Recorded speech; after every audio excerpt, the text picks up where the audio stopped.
नमस्कार, ANB news देख रहे हैं आप। मैं हूं आपके साथ पल्लवी राजपूत और हमारे खास कार्यक्रम 3 बजे 3 खबर में आप सभी का स्वागत है। चलिए रुख करते हैं खबरों का।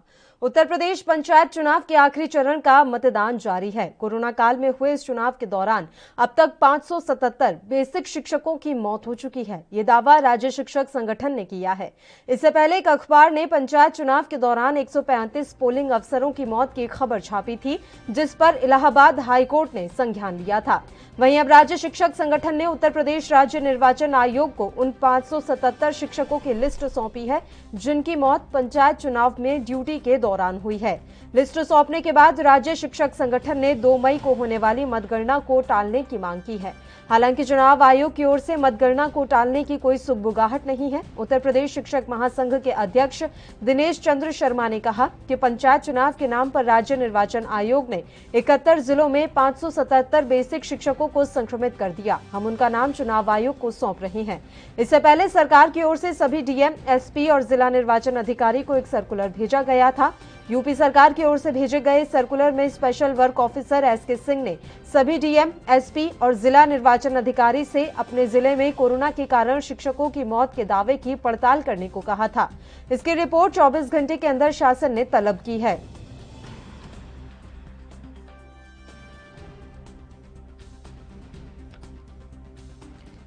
तो उत्तर प्रदेश पंचायत चुनाव के आखिरी चरण का मतदान जारी है। कोरोना काल में हुए इस चुनाव के दौरान अब तक 577 बेसिक शिक्षकों की मौत हो चुकी है। ये दावा राज्य शिक्षक संगठन ने किया है। इससे पहले एक अखबार ने पंचायत चुनाव के दौरान 135 पोलिंग अफसरों की मौत की खबर छापी थी, जिस पर इलाहाबाद हाईकोर्ट ने संज्ञान लिया था। वहीं अब राज्य शिक्षक संगठन ने उत्तर प्रदेश राज्य निर्वाचन आयोग को उन 577 शिक्षकों की लिस्ट सौंपी है, जिनकी मौत पंचायत चुनाव में ड्यूटी के दौरान हुई है। लिस्ट सौंपने के बाद राज्य शिक्षक संगठन ने 2 मई को होने वाली मतगणना को टालने की मांग की है। हालांकि चुनाव आयोग की ओर से मतगणना को टालने की कोई सुगबुगाहट नहीं है। उत्तर प्रदेश शिक्षक महासंघ के अध्यक्ष दिनेश चंद्र शर्मा ने कहा कि पंचायत चुनाव के नाम पर राज्य निर्वाचन आयोग ने 71 जिलों में 577 बेसिक शिक्षकों को संक्रमित कर दिया। हम उनका नाम चुनाव आयोग को सौंप रहे हैं। इससे पहले सरकार की ओर से सभी डीएम, एसपी और जिला निर्वाचन अधिकारी को एक सर्कुलर भेजा गया था। यूपी सरकार की ओर से भेजे गए सर्कुलर में special work officer SK Singh ने सभी डीएम, एसपी और जिला निर्वाचन अधिकारी से अपने जिले में कोरोना के कारण शिक्षकों की मौत के दावे की पड़ताल करने को कहा था। इसकी रिपोर्ट 24 घंटे के अंदर शासन ने तलब की है।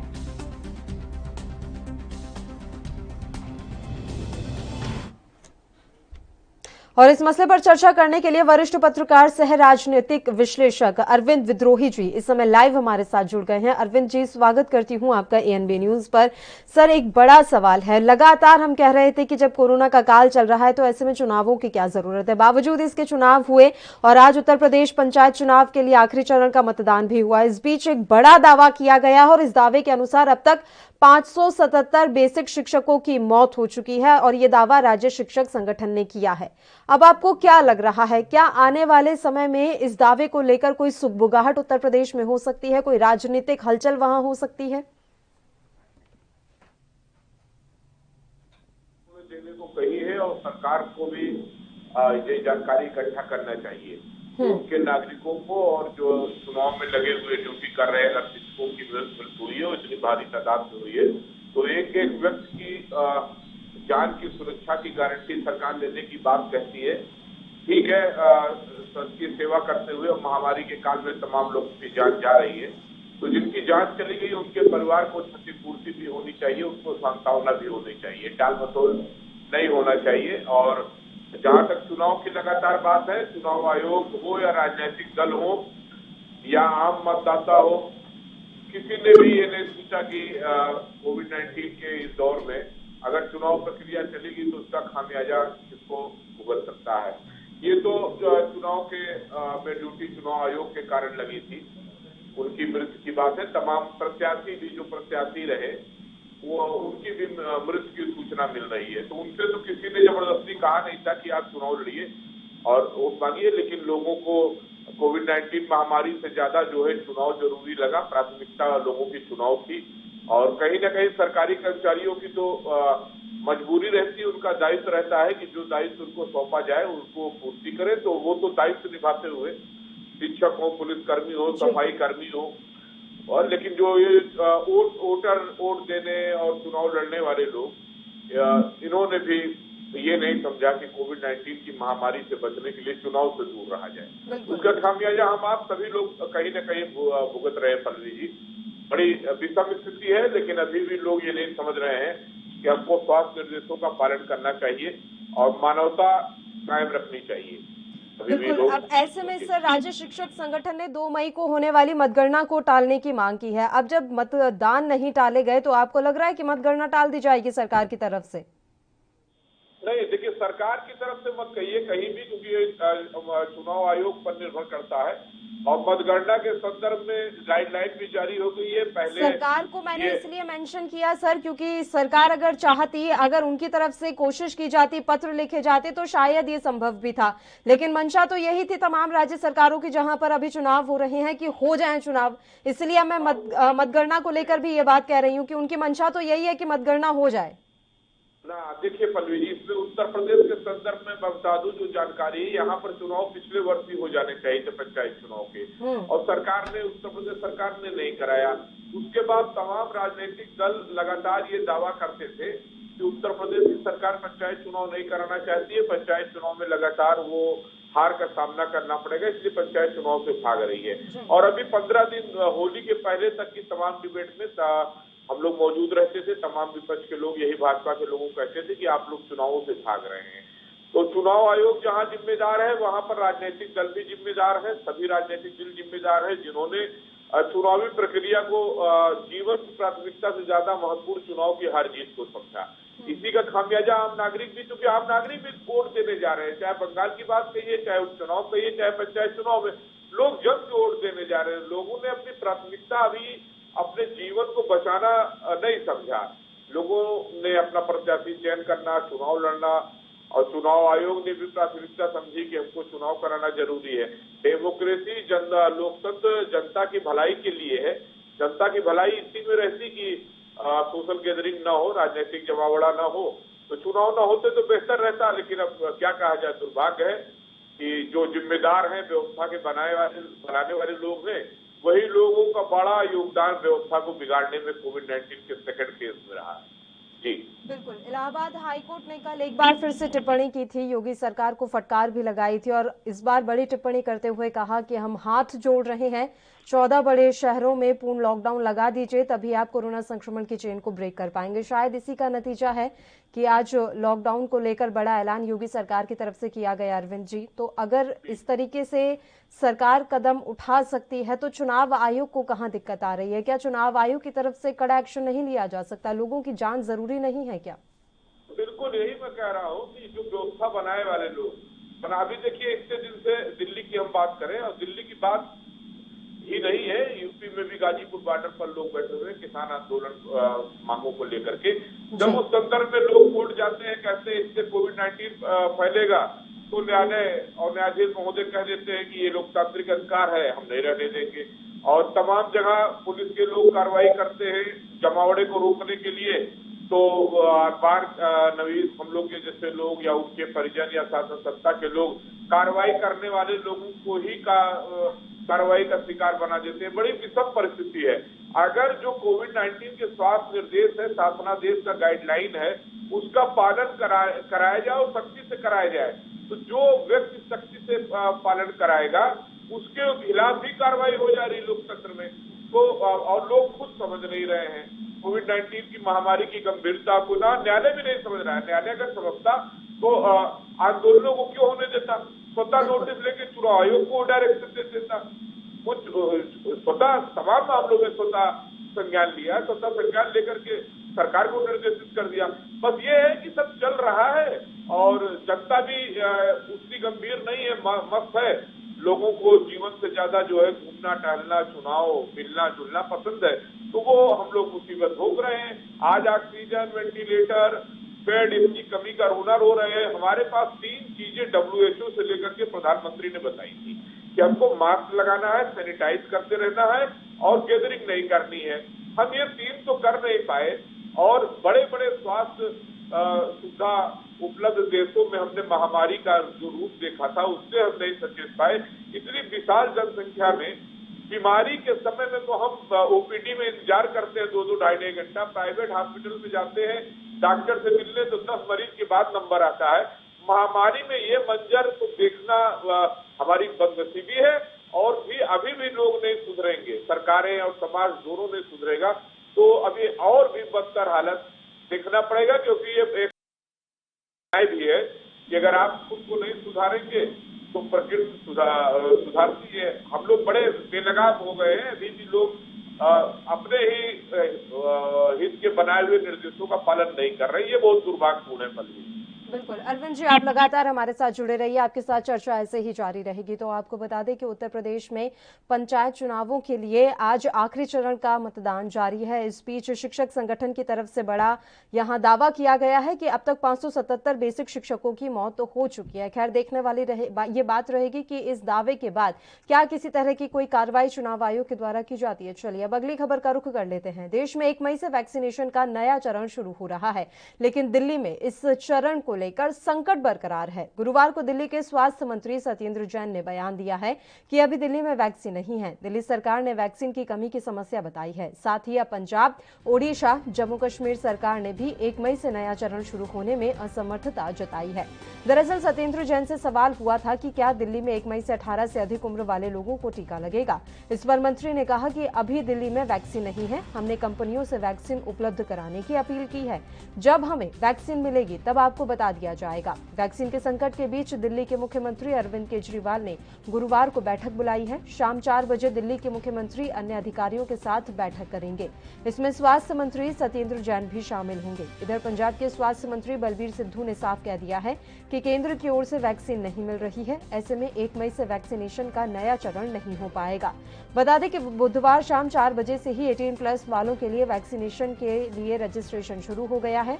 अभी तक 1.5 करोड़ से अधिक लोग रजिस्ट्रेशन करवा भी चुके हैं, लेकिन देश के अलग अलग इलाकों से लगातार वैक्सीन की शॉर्टेज की खबरें आ रही हैं, जो वैक्सीनेशन के नए चरण को लेकर सवाल खड़े करती हैं।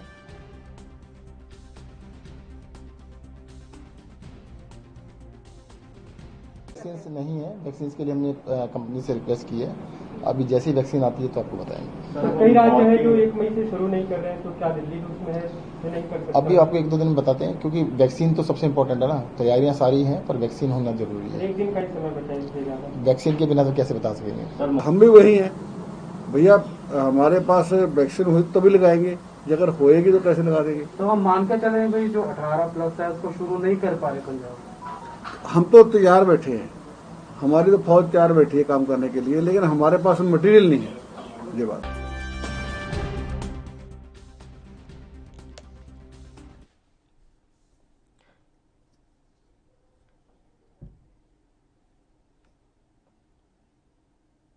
तो देश में 1 मई से वैक्सीनेशन का नया चरण शुरू हो रहा है, लेकिन दिल्ली में इस चरण को लेकर संकट बरकरार है। गुरुवार को दिल्ली के स्वास्थ्य मंत्री सत्येंद्र जैन ने बयान दिया है कि अभी दिल्ली में वैक्सीन नहीं है। दिल्ली सरकार ने वैक्सीन की कमी की समस्या बताई है। साथ ही अब पंजाब, ओडिशा, जम्मू कश्मीर सरकार ने भी 1 मई से नया चरण शुरू होने में असमर्थता जताई है। सत्येंद्र जैन से जब सवाल किया गया क्या दिल्ली में 1 मई से 18 से अधिक उम्र वाले लोगों को टीका लग पाएगा, इस पर मंत्री ने कहा कि अभी दिल्ली में वैक्सीन नहीं है, हमने कंपनियों से वैक्सीन उपलब्ध कराने की अपील की है। जब हमें वैक्सीन मिलेगी तब आपको बता दिया जाएगा। वैक्सीन के संकट के बीच दिल्ली के मुख्यमंत्री अरविंद केजरीवाल ने आज गुरुवार को बैठक भी बुलाई है। शाम 4 बजे दिल्ली के मुख्यमंत्री अन्य अधिकारियों के साथ बैठक करेंगे। इसमें स्वास्थ्य मंत्री सत्येंद्र जैन भी शामिल होंगे। इधर पंजाब के स्वास्थ्य मंत्री बलबीर सिद्धू ने साफ कह दिया है कि केंद्र की ओर से वैक्सीन नहीं मिल रही है, ऐसे में 1 मई से वैक्सीनेशन का नया चरण नहीं हो पाएगा। बता दें कि बुधवार शाम 4 बजे से ही 18+ वालों के लिए वैक्सीनेशन के लिए रजिस्ट्रेशन शुरू हो चुका है। और इस मसले पर भी चर्चा की शुरुआत करेंगे, लेकिन उससे पहले बस एक छोटे से ब्रेक के लिए हम यहां रुक रहे हैं। आप देखते रहिए ANB न्यूज।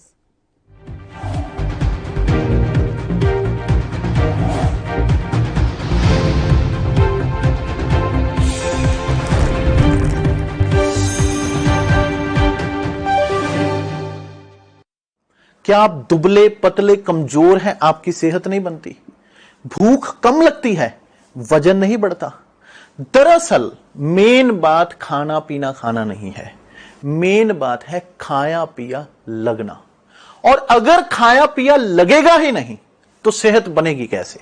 इसलिए हमारी संस्था सन्यासी आयुर्वेदा ने एक ऐसी दवा बनाई है जो कि आपके पाचन तंत्र को, आपके लीवर सिस्टम को ठीक करने का काम करती है, ताकि आप जो भी खाएं उसका पूरे का पूरा निचोड़ आपके शरीर को लगे, आपकी भूख बढ़े, खाया पिया सही से लगे, नया खून बने, हड्डियों में जान आए, वजन बढ़े, ताकत बढ़े, चेहरे पर नूर आए और आप मोटे तगड़े खूबसूरत पर्सनैलिटी के मालिक बन जाएं। यह दवा पूरी तरह से आयुर्वेदिक होती है। इसका शरीर पर कोई भी साइड इफेक्ट, कोई भी नुकसान या दुष्प्रभाव नहीं होता। लड़के लड़कियां दोनों इसका इस्तेमाल कर सकते हैं और पहले 15 दिन के अंदर ही आपको इसका असर महसूस हो जाएगा। सिर्फ 650 रुपए की पूरे 1 महीने की दवा होती है और आप इसे घर बैठे 01145454545 पर फोन करके दवा मंगवा सकते हैं।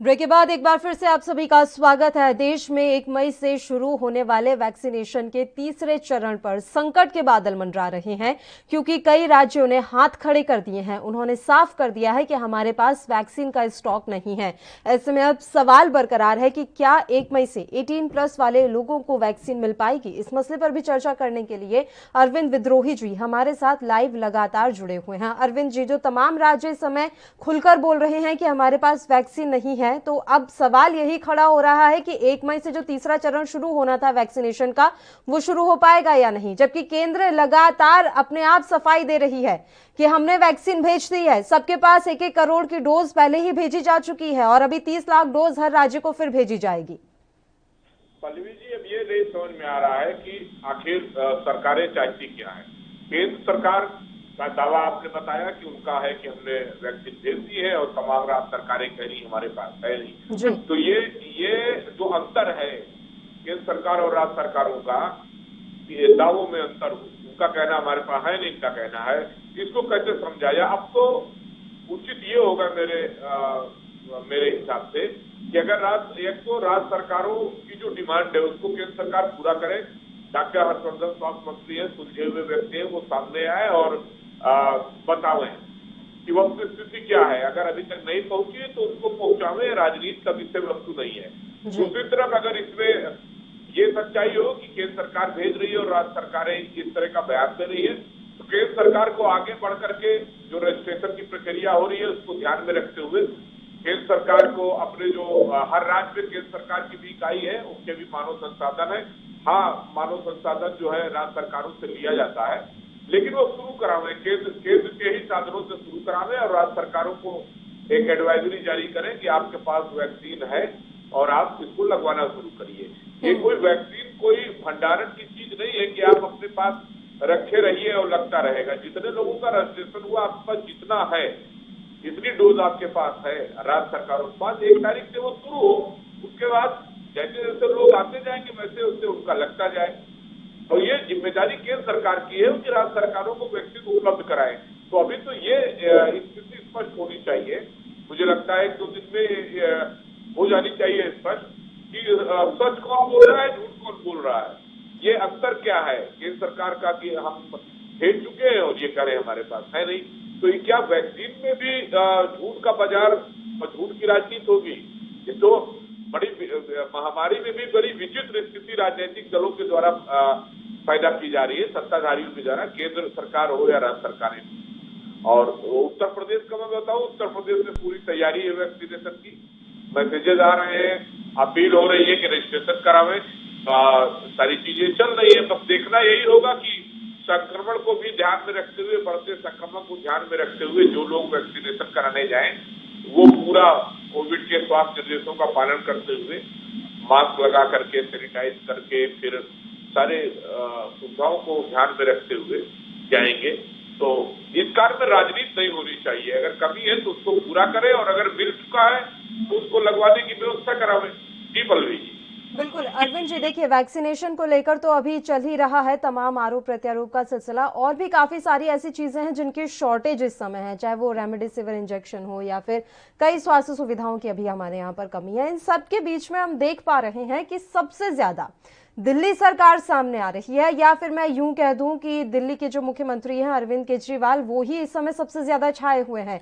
बाकी अन्य राज्यों की हम सरकारें देख रहे हैं कि वो कर रहे हैं काम, अभी ऐसा कोई भी हाथ पर हाथ धर के नहीं बैठा हुआ है, सभी राज्य सरकारें लगी हुई हैं, तमाम मुख्यमंत्री अपने अपने स्तर पर प्रयास कर रहे हैं। लेकिन दिल्ली के मुख्यमंत्री इतना ज्यादा इस समय सुर्खियों में क्यों है? क्या माना जाए, ये आपदा में अवसर खोजने का समय है? वो एडमैन की उपाधि भी उनको उनके विपक्षी दल और सोशल मीडिया पर मिल रही कि विज्ञापन करते हैं, और कुछ उनके ऐसे निर्णय आ रहे हैं जो उनकी ही कई बातों के बिल्कुल विपरीत, जैसे बड़े होटल में न्यायाधीशों के लिए सुविधा कराना। फिर अभी कई होटलों का आया है कि जहां उन्होंने अपने अधिकारियों के लिए अलग व्यवस्था कराई है, तो आम जनता के लिए अलग व्यवस्था, वीआईपी के लिए न्यायाधीशों की अलग व्यवस्था, और फिर तमाम बातों में विरोधाभास।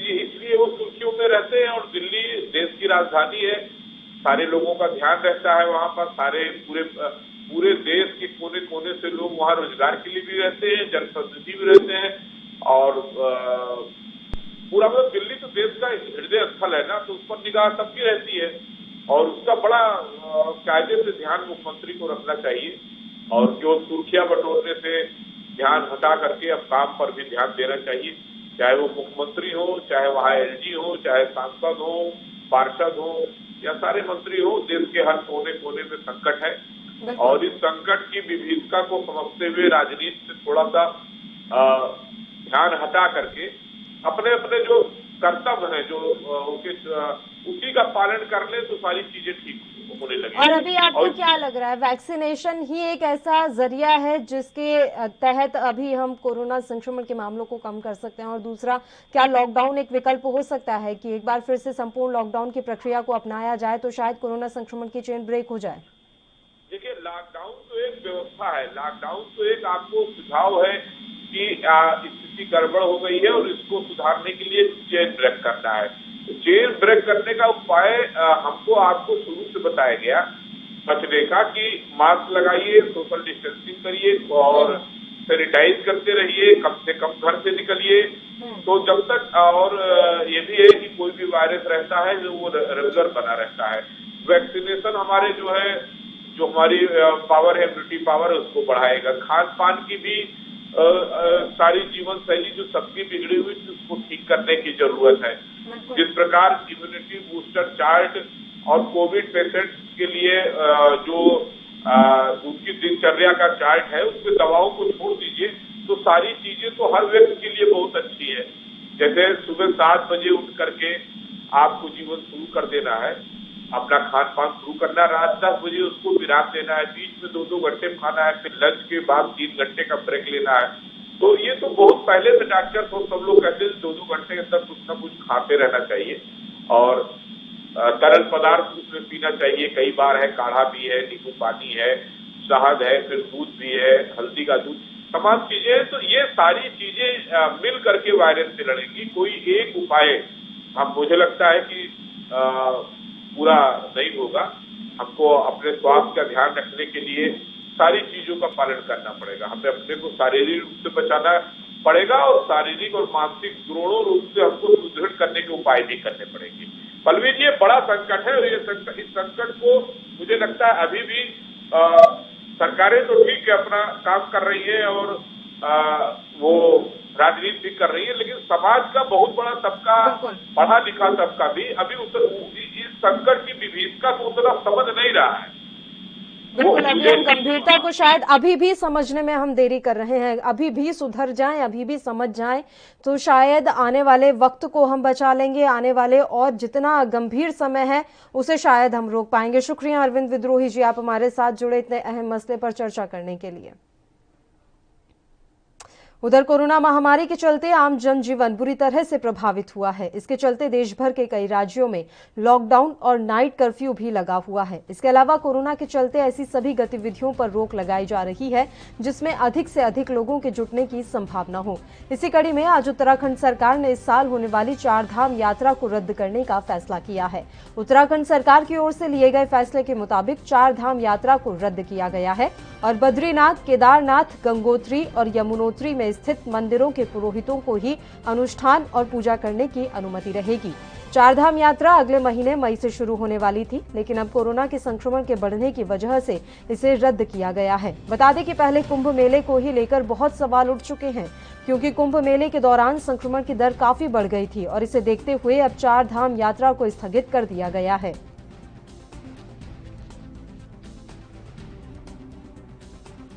हम यात्रा को लेकर के अभी जिस तरह कोविड है तेजी से बढ़ रहा है, उसको देखते हुए स्थगित किया जाता है और साथ ही केवल पुजारी वही वहाँ पूजा पाठी करेंगे।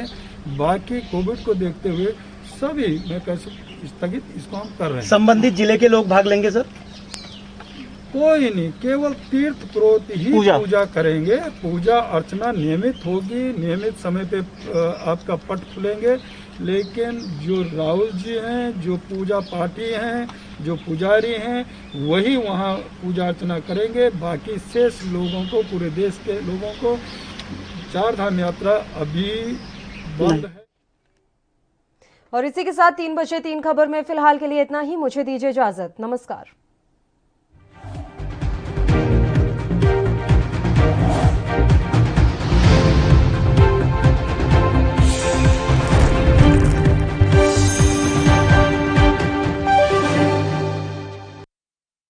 क्या आप दुबले पतले कमजोर हैं? आपकी सेहत नहीं बनती? भूख कम